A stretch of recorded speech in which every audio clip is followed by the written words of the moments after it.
Okay, thanks again for joining us today for Gen X in Recovery. We're excited to get started and discuss this topic with you guys. One housekeeping note, please feel free to ask any questions via the chat and we'll answer them at the end. And also, we are going to be sending everybody a link to this presentation after the fact. So if anybody was unable to get in that you know of, they will be able to see this content, which we're pretty happy about. Next slide. Because one of the reasons is we have some really great speakers presenting today, and they are covering both the medical side as well as, our firsthand, more experiential side of things. Amy Aydelotte is our Director of New Market Development, and Deana is our State Medical Director for Ohio, and they are going to take us through this content. I think you guys are going to like it. And with that, I will hand things off to Amy. Next slide.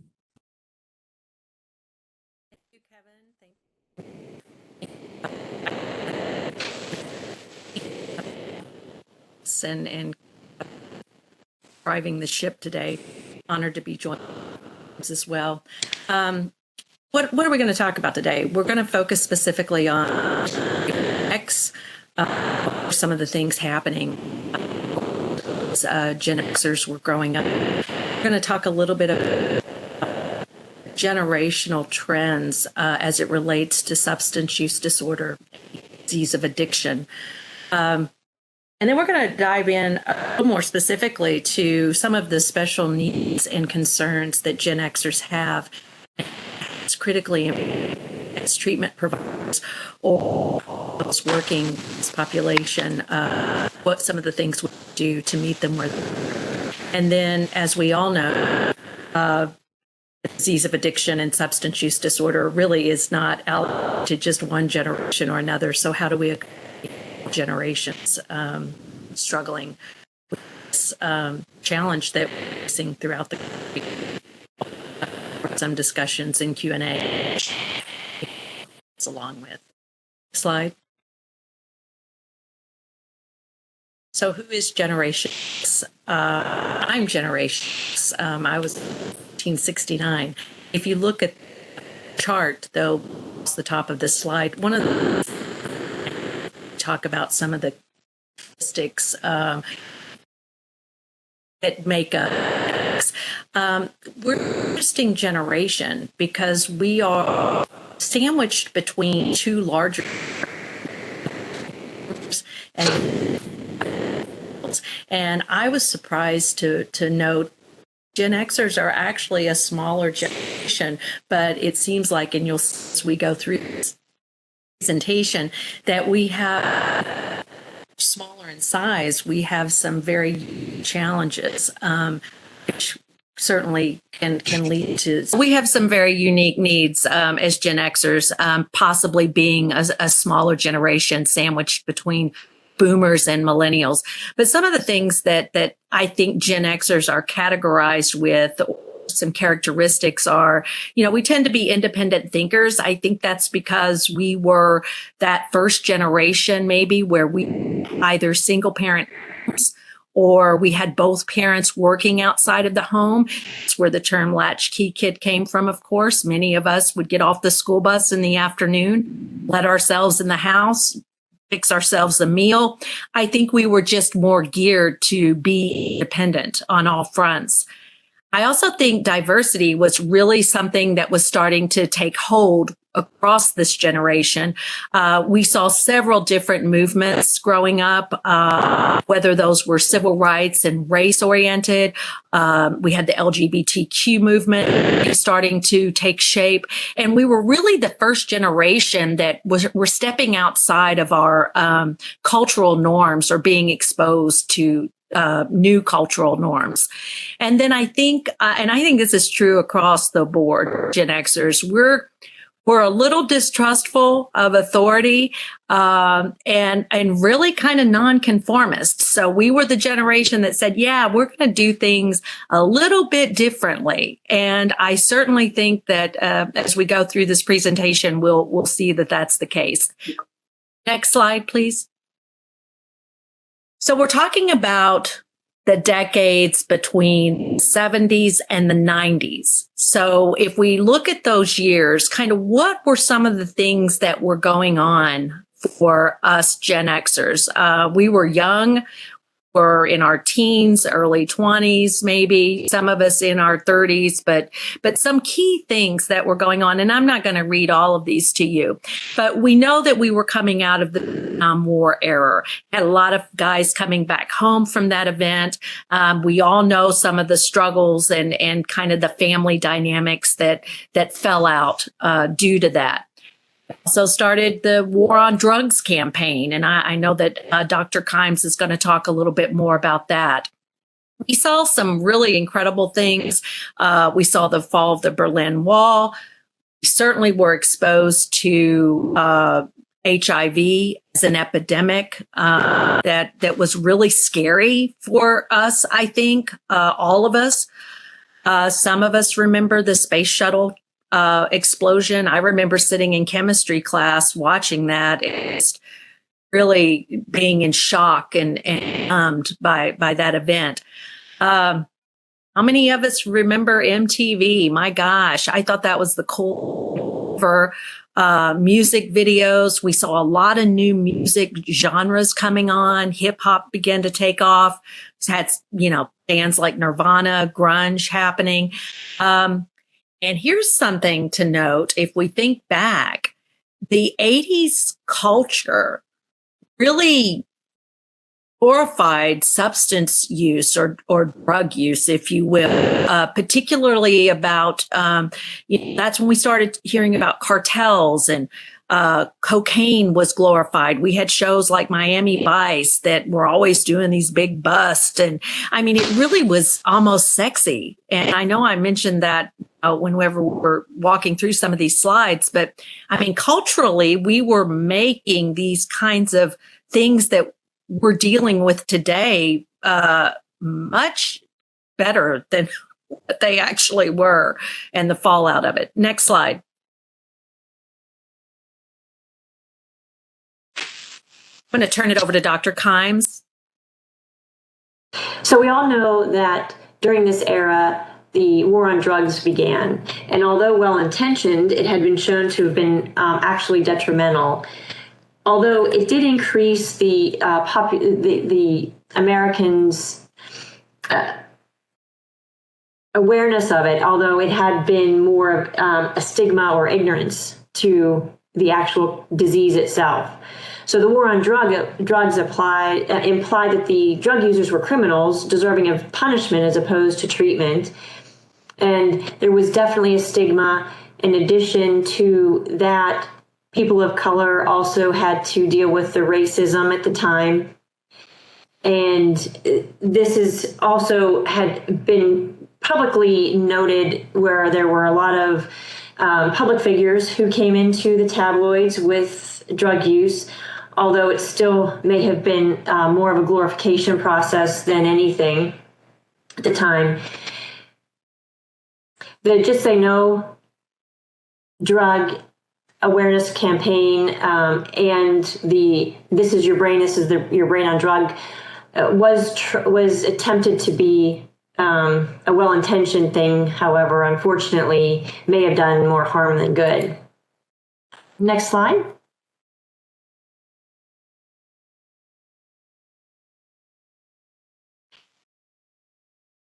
The uses of drugs actually changed during this time significantly. At the time, there was the push for a new novel approach to pain, and again, another well-intentioned idea came with some severe consequences. So at the time, OxyContin was launched by Purdue Pharma, and they actually assisted with the campaign for treating pain as the fifth vital sign. And this was conveyed to all of us as physicians at the time that this really needed to be assessed and treated properly. Unfortunately, they also conveyed that this drug had very little abuse potential. And it became quickly noted that that was false information. And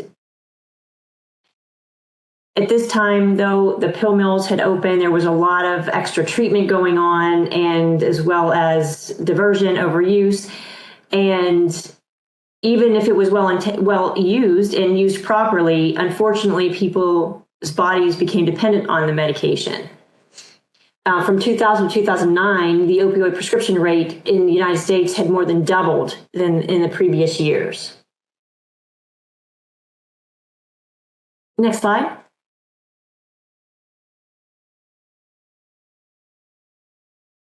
And one thing, thank you, Dr. Kimes. And one thing I wanted to point out, previous slide before we move on to this one, is that the Gen Xers at that time were young, right? I think it said that we were, anywhere from 17 to 30, 31 years old.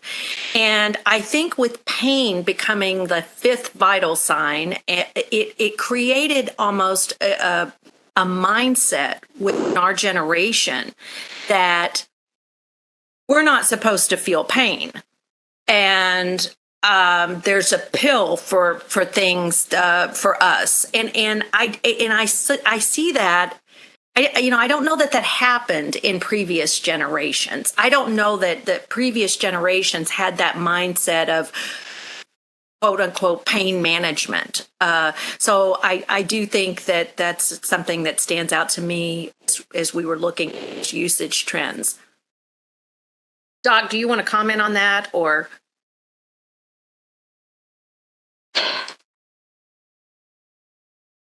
Yeah, I think that it facilitated a movement to where people weren't supposed to be feeling pain, that we were to be numb with regards to that. And truly well-intentioned, it was practitioners who were truly trying to treat patients in the best way that they were told at the time. Right. So when we talk about trends across Gen X as it relates to substance use disorder, we know that what substances were out there. I mean, we all are familiar with types of substances. And then with the onset of opioids as a pain management tool. But what were some of the things that were like going on? Like what was happening? Growing up during this time, I can tell you that socially more was better. We just were a generation of overdoing everything. We were really the first generation who that it was the norm for us to have a college experience. It wasn't an option that we weren't going on to a 4-year university or something like that. That wasn't the case in previous generations. And that whole college experience, for many of us, established this go hard attitude, party hard, try to be successful in school, but just go hard at everything. And I think that, there's some of us that did that and unfortunately felt the longer term effects from that. We've already talked about kind of what was happening in it was a big thing for us as Gen Xers to go to movies and go to cinemas on the weekends. And, again, we've got media out there kind of driving this glamorization of substance use and partying hard and having this kind of party experience. Next slide. So with that, the opiate prescription that had just been really out of control at that point had led to people become dependent on it. They certainly weren't anticipating that, neither were the prescribers at the time. So with the treatment of as the fifth vital sign that we talked about before, once it became aware that patients were dying because of this, of overdosing, the whole medical community kind of changed, and they then became frightened to prescribe opiates. they then abruptly cut these patients off of their prescriptions. And these patients who were taking it for pain and taking it as prescribed, their body's now being used to it, were feeling sick that they weren't, now that they weren't on it.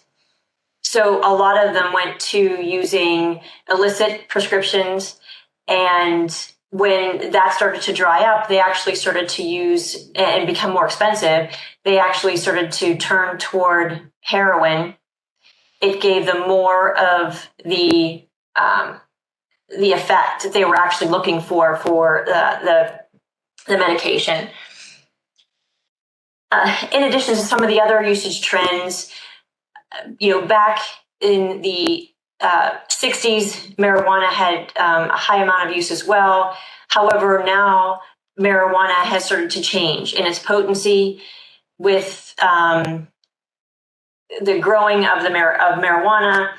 It has changed significantly since way back when. Currently now, too, the contamination of street substances has significantly increased. One could say it may be on purpose, where these dealers are actually looking for more business. They're trying to expand their business. They're trying to have their substance appeal to more people.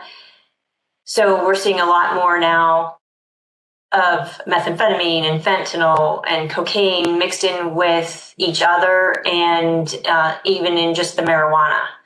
So patients who had typically just used marijuana recreationally and thought that that was the safest, pretty safe, have now unfortunately may become dependent on other substances.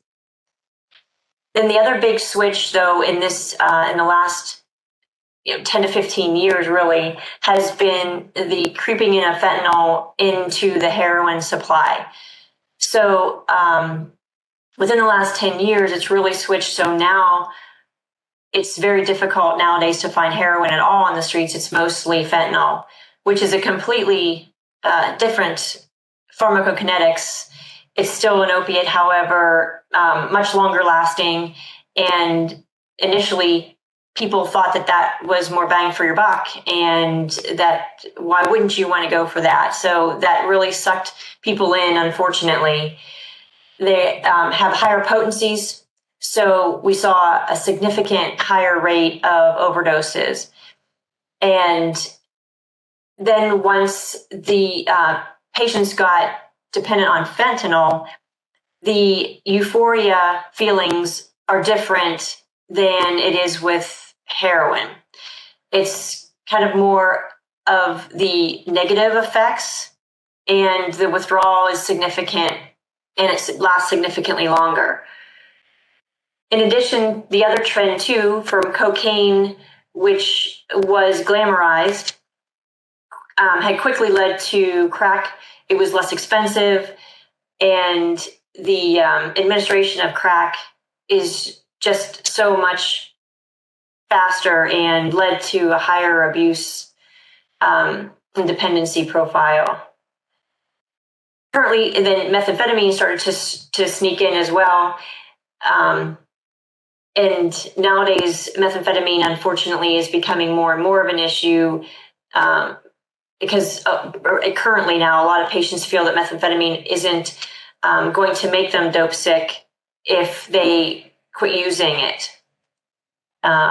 And that brings back to kind of circling around to the beginning of the opioid crisis.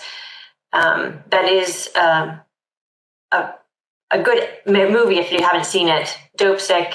It does talk about the history of the opiate crisis initiation. Next slide.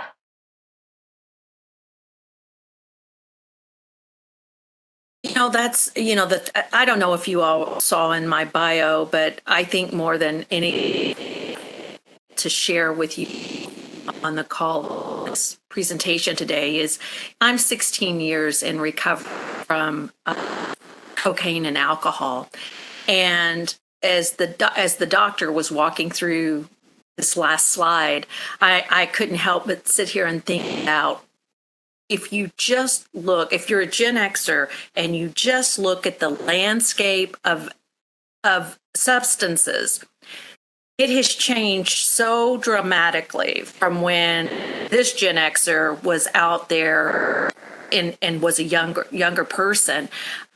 It's really terrifying. I mean, I think the things, I don't think that Gen Xers had, we certainly weren't getting these kinds of messages. We certainly weren't seeing the overdoses. We weren't, the effects of the use have gotten far deadlier. And I think that is so critically important that we continue to stress that.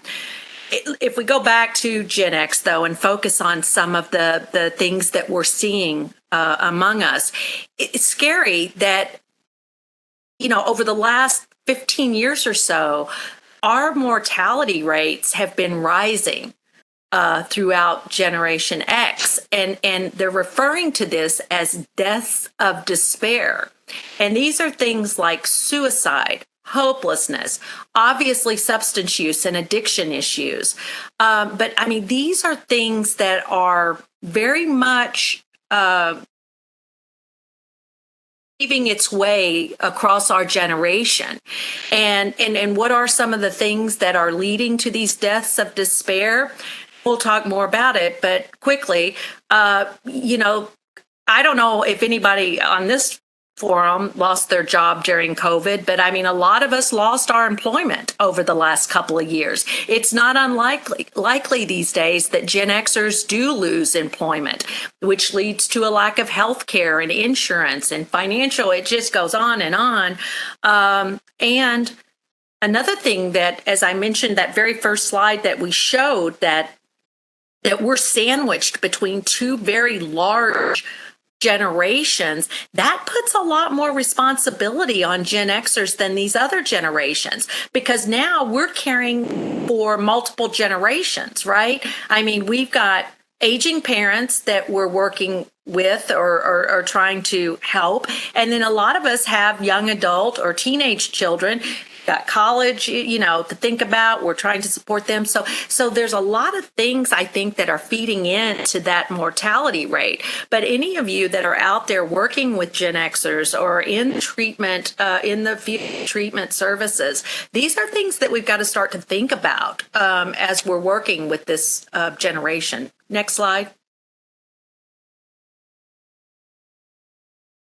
Kind of tagging on that as well, in this generation, in our age group, between the 40s and the mid 40s and mid 50s, is when too we start to see a lot more comorbidity conditions, a lot more patients with illnesses that have to also be taken into account.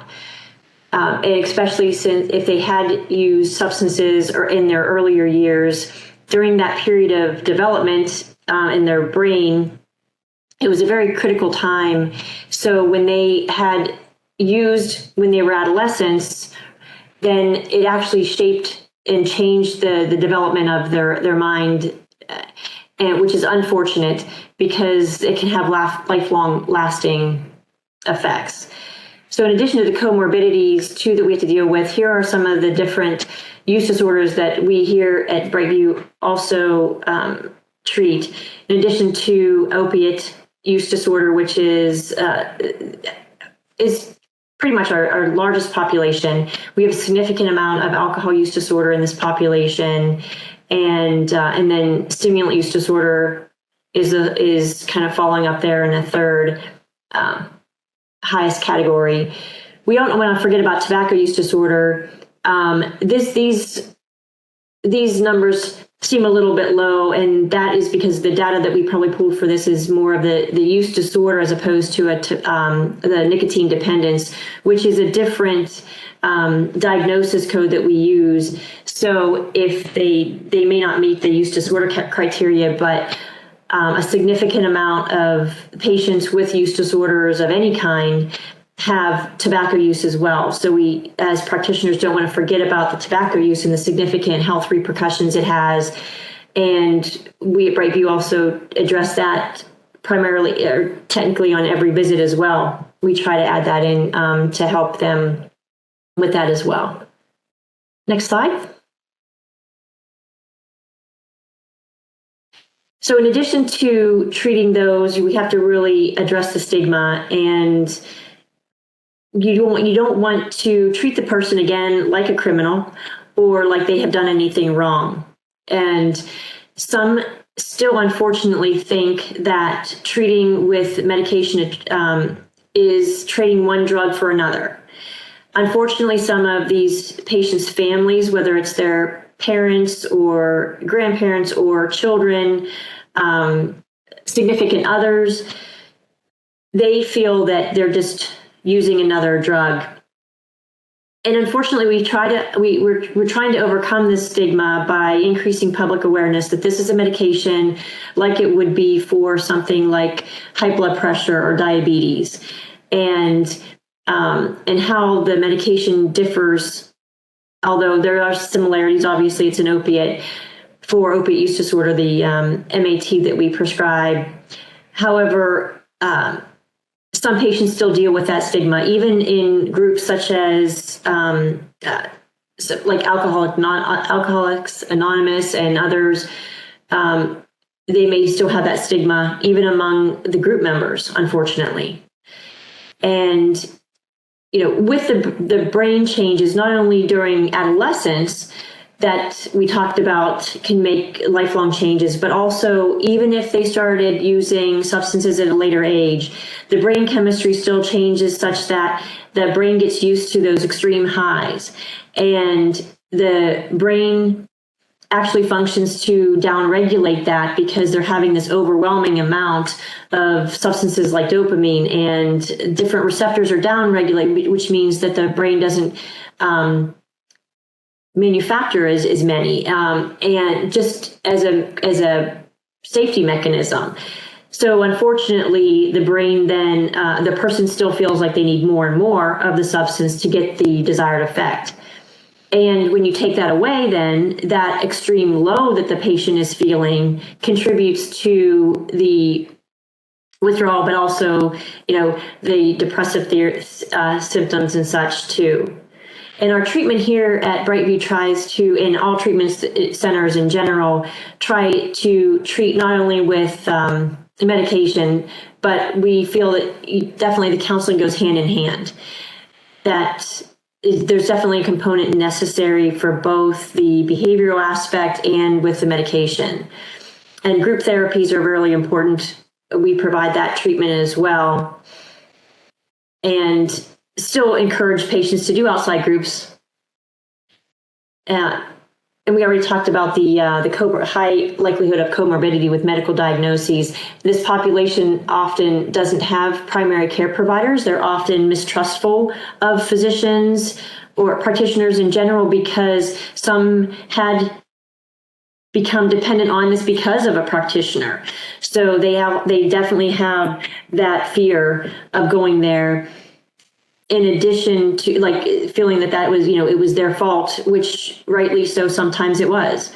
And also just the stigma that they feel going into offices and having to divulge this information is very stressful for them. So we really want to try and help them along with that in a non-judgmental way.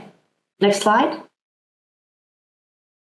So as treatment providers, how can we help? How can we help Gen Xers who are struggling with substance use disorder or the disease of addiction? I think, as we mentioned earlier, I think that we really have to dive deep into understanding this generation and what are they bringing with it in addition to their need.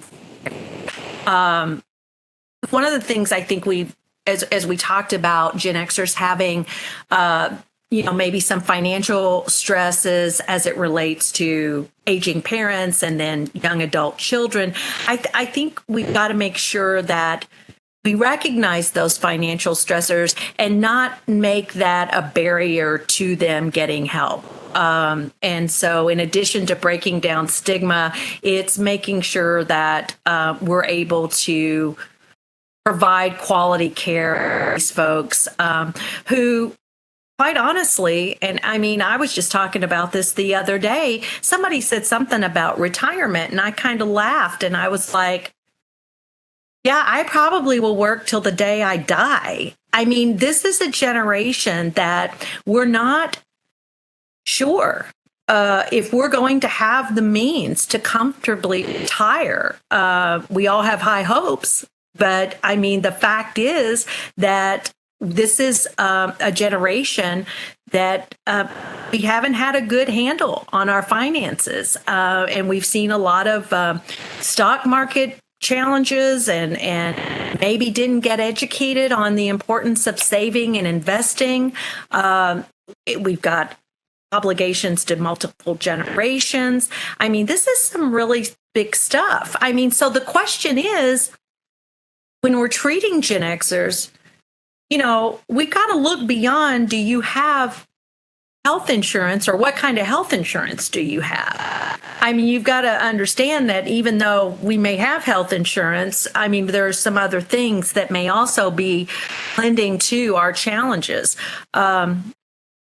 The biggest one being, like, are we ever going to be able to stop working, right? So, I mean, just that one statement right there kind of encapsulates some of the things that as treatment partners, providers need to think about. Next slide, please.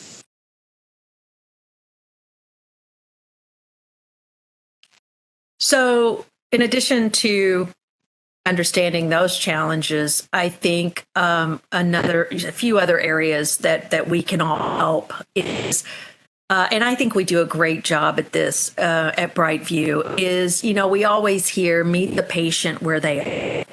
The patient where they are. And the fact that we're, you know, taking apart a generation and really looking at it, I think says a lot that we do want to understand a person where they are mentally and emotionally. You know, there's a lot of things that play into a person struggling with substances. Some of it is related to childhood. Some of it is just some of the adulthood responsibilities that we're facing. But really meeting the person and kind of wrapping yourself around them is certainly a first start. Eliminating barriers. My gosh. I mean, I think that's why you have BrightView in a lot of communities that typically have not had treatment providers or quality treatment providers, is we've said, look, there's a lot of places across our region and country that do not have quality substance use care. And these are usually smaller communities. And with the smaller communities comes a huge need for education. Going back to the stigma that Dr. Kimes was referring to, a lot of times in the communities that BrightView's trying and making a footprint in addition to getting people the help they need, you have to go out there and educate the community leaders and people to understand that the world of addiction and substance use disorder that we're facing today is life and death. It goes way past partying and going hard and having a good time. We've really got to wrap around every aspect of this in order to make a difference in our community.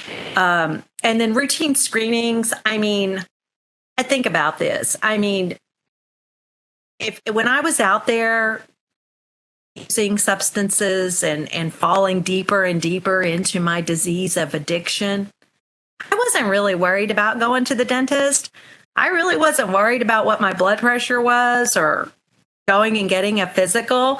I think just, starting those conversations with Gen Xers, because we're at that age now where, like, in our minds, we still think we're young, but our bodies, particularly if there's been a history of substance use disorder, are maybe feeling or are at risk for some long-term effects. And so getting that person moving toward some routine screening is really key as well. Did you want to comment on that, Dr. Kimes? I just... No, the only thing I wanted to recognize, though, too, is I don't want people to think that all is lost, all hope is lost, that the patient is destined to be afflicted all of their life.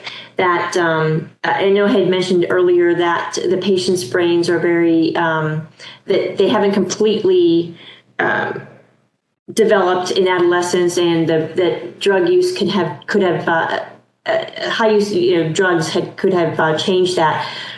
But I do want to mention that the brain is very amazing.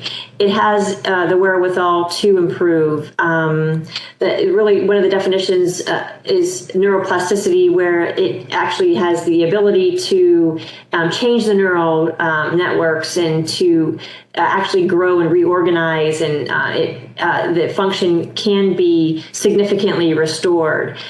And that time is an average 18 months for a patient after having sobriety. That we want to install hope into patients too, that they're not going to be, there's no hope, that the brain is definitely an amazing thing that we can have them look forward to improving. Yeah, it gets better. It gets better. Mm-hmm. Next slide. And so for those of you on the call today, again, substance use addiction does not discriminate across generations. We're talking about Gen Xers today, but there's not a generation that hasn't had some impact from the disease of addiction. So how do we help all generations and continue to fly that flag that recovery is possible and no one else has to die from this disease? And really, we've got to break down barriers to care and access. And again, at BrightView, I think we have built our model based on treatment on demand. People can just walk in off the street and start treatment that day. I think there needs to be more of that. We've got to expand programs to address some of those special categories of people struggling. For instance, expectant mothers or new mothers, and really, and again, with this comes a need for education. In our communities, if we've not enacted the Family First Prevention Act, that's something that we need to be talking to our leadership in our communities about.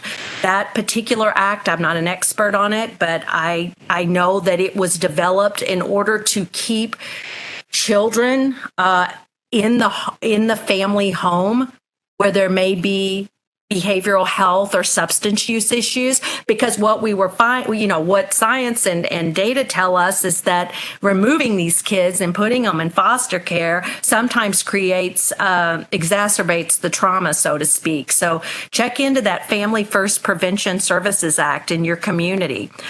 We've got to continue to really, really work with our criminal justice, our justice system partners.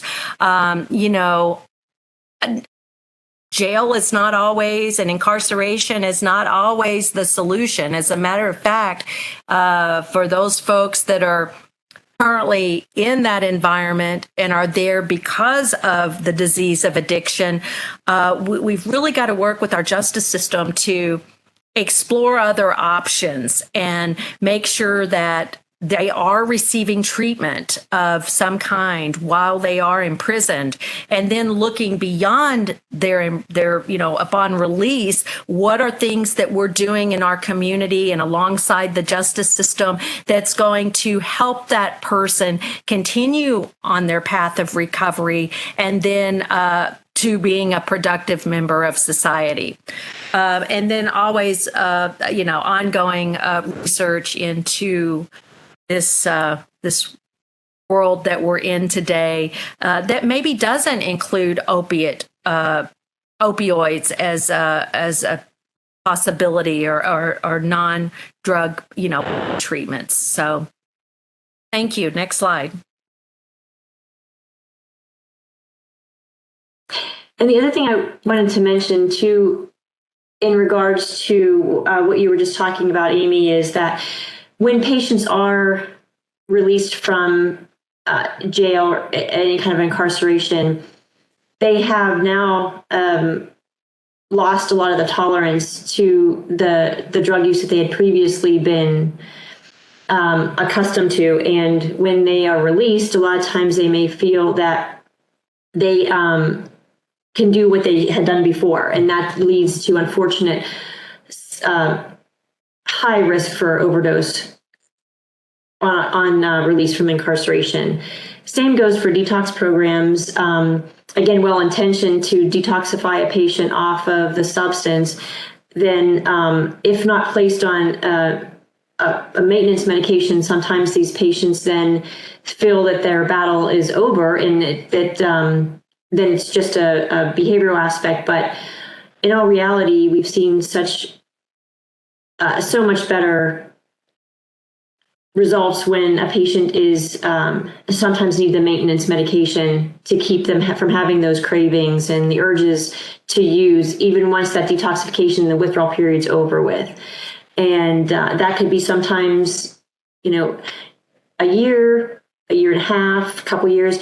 But some patients, though, because they're in they have had generations of substance use before them, may unfortunately struggle with it for a long time and need to be on maintenance for maintenance medications, and even just in treatment program in general for many years. But it's all on a case-by-case basis, and people are different, and we like to treat people differently as is needed. The other thing that I would really hope that is a push is the use of and having Narcan in everybody's disposal. So when patients that I see that don't even have opiate use disorder, that have other disorders, I tell them all that I would love to prescribe them Narcan just so that they may save somebody's life, and discuss with them how to use it, and notification of EMS always.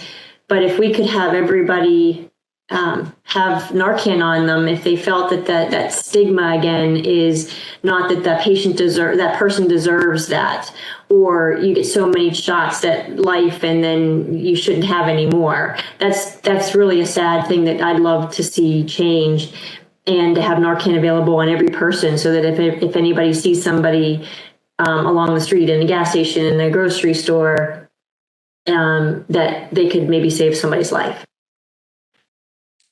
And here are a couple of quotes from these generations from staff at BrightView here. And one of the Gen Xers had given this quote that unique challenges include growing up in social environment wherein celebrating in excess was normal.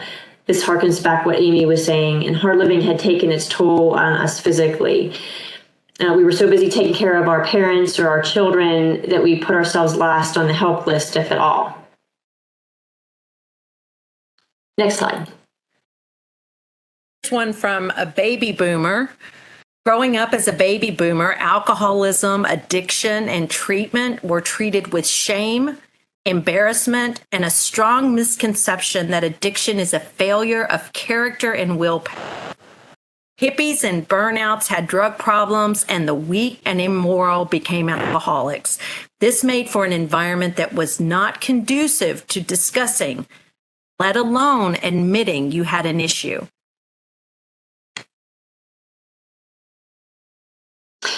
And a quote from another generation, from millennials: they see legal highs, unfortunately deadly highs. This was a quote from a millennial BrightView staff. I see why millennials struggle with substance use disorders. Cheap, legal highs are suddenly available in stores, and the ease of access at a time when they have even less understanding of what may be in illegal substances increases the odds of a negative outcome. Next slide. And then lastly, Gen Z, a lot of, peer pressure is in general is worse due, of course, to social media. Constantly seeing people post selfies, living their best lives while drinking or using drugs puts pressure on Gen Z to live up to the standard, and gives them a fear of missing out. No other generation had this level of peer pressure. Gen Z have also been educated to avoid drugs and binge drinking, but too many ignore this with feelings of invincibility. That's so true. I have a Gen Zer, and it's so true. Next.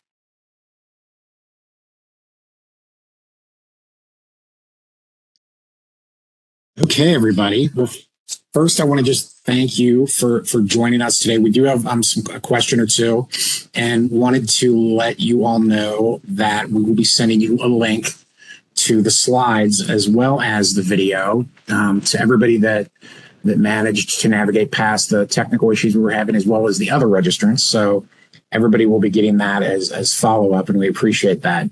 For the first question we have is, and I'll let Deana and Amy fight over who takes this one, but why is it so important that providers like BrightView focus on breaking down stigma?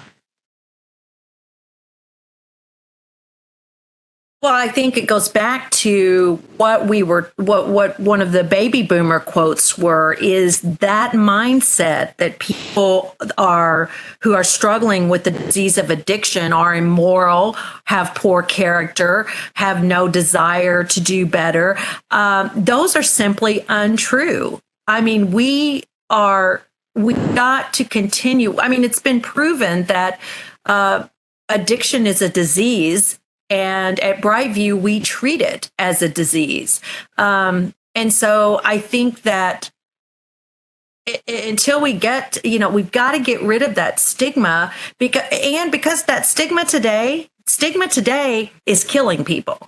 I mean, that's the bottom line. But I'll defer if Dr. Kimes wants to chime in on it in the few minutes that we have left. Yeah, definitely. That's an excellent question, because still a lot of people still believe that this is not an actual disease, that they feel like a person should be able to stop. And while some do still acknowledge that there's withdrawal, the actual basis of a disease is something that I would love to get out to more people, that we would hope that more and more people believe that it is truly a disease. There's a biological basis for it. We've talked a little bit, not very much, because it's overwhelming evidence that shows that the neurotransmitters are changed in the brain function, and it is truly a biological process, and it should be treated as another medical condition. It's not just quote in your head, unquote, but it is truly a physical thing. And we all know that physical dependence can happen even if a person doesn't have a use disorder. So that when they take medications that the body gets used to, such as opiates, such as alcohol, such as benzodiazepines, the body, it doesn't matter who you are, what background you've had, or if you were prescribed it or taking it illicitly, that a body becomes dependent on it, and you will have physical withdrawal from it. And some of those are life-threatening.